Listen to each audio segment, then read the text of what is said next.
Now what will it be? Death or exile?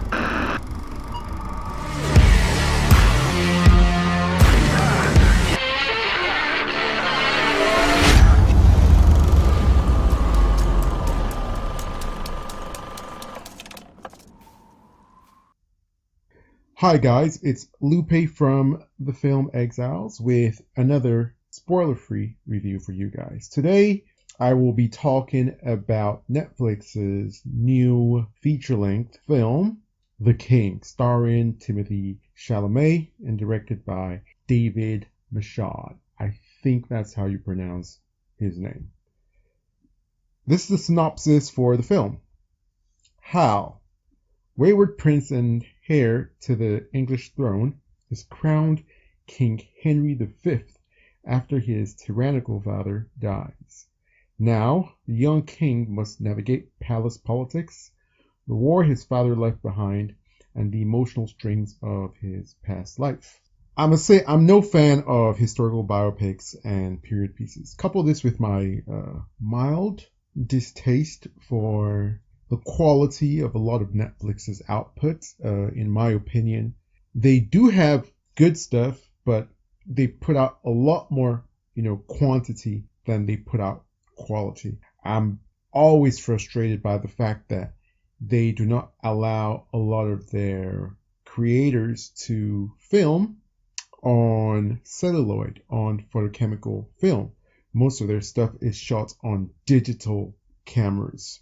So I have a bit of beef with them. However, after seeing the trailers for The King, I could just tell visually that it was something that looked really good and was like different from the normal stuff that they put out. So I did a little bit of research and I found out that this is one of the few films that is shot on celluloid, and you can tell.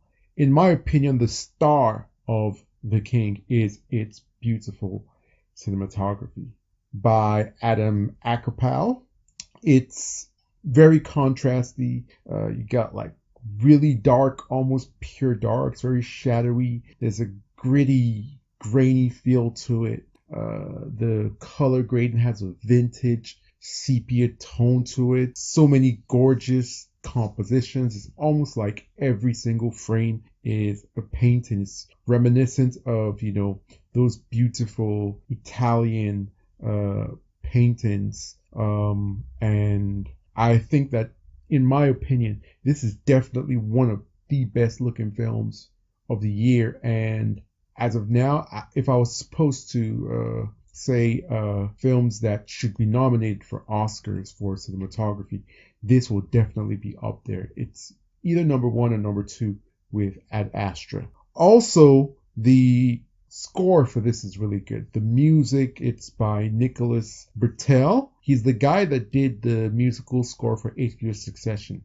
And that score has already won Emmys. A lot of people love it. So this is a guy that's got like a lot of like scale, and it's very appropriate for this kind of English historical biopic. It's Catholic, it's orchestral, it's hymnal, it's choir driven, it's beautiful. I'm definitely going to go and purchase the score or listen to it on Spotify. This is not going to be the last time that I listen to it. So it is that good. One of the better scores that I've heard recently. So The King, it's a coming of age story, but on a grand scale. It's quite Shakespearean and it's dramatized. It's a 2.5-hour movie, but the time actually like flew by quite quickly. The mood is quite angsty and serious. There's a lot of seriousness to it, but it's all warranted. We're talking about a bloody and brutal time, and we're talking about situations where it's not just life and death, it's the life and death of hundreds and hundreds of thousands of people. Timothy Chalamet gives a brilliant performance. Like, this guy is the real deal. In case you didn't know, now you know. He's someone that I look at as like the next Leonardo DiCaprio. He really brings, gravitas and dramatic presence that sells, the loneliness of being a king, the weight of it. It's not romanticized in any manner whatsoever. It is bleak. He is thrust right into the fray and grimness of it all. I think he only had like half a night of celebration, and even that celebration was ruined by the threat of a looming force. There is no romantic plot line in this story, which is usually the case when you have these period pieces. Many people are dependent on him, and he can't trust his advisors.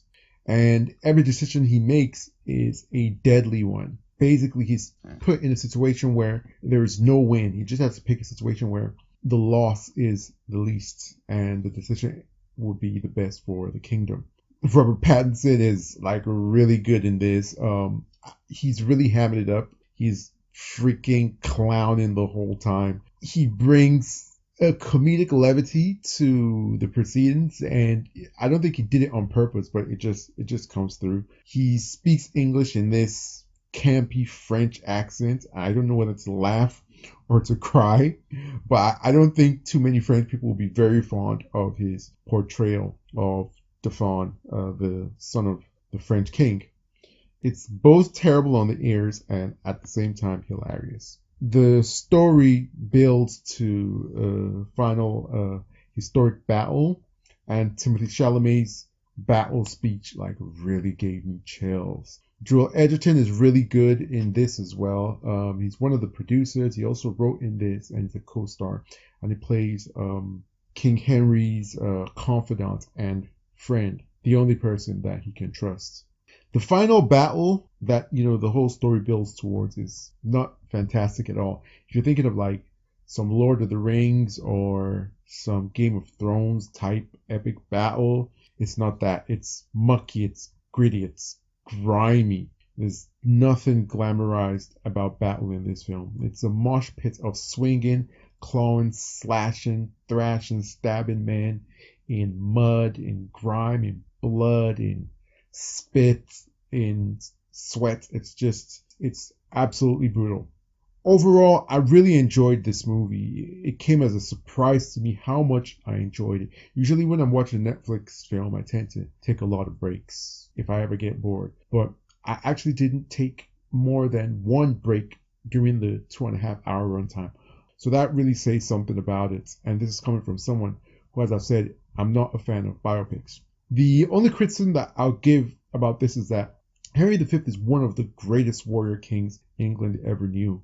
And his life story is quite epic and very, very eventful. But this film is only a slice of his life. It's a tasty slice, but a slice nonetheless. Henry V's life begs to be a sprawling miniseries, but the king only gives us just a tiny morsel. So there's my review for The King. I recommend you watch it, and you can find me on Twitter at LiveLoveLupe.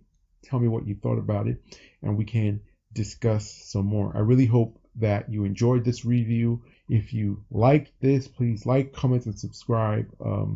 Support the film Exiles. And so till next time, stay exiled.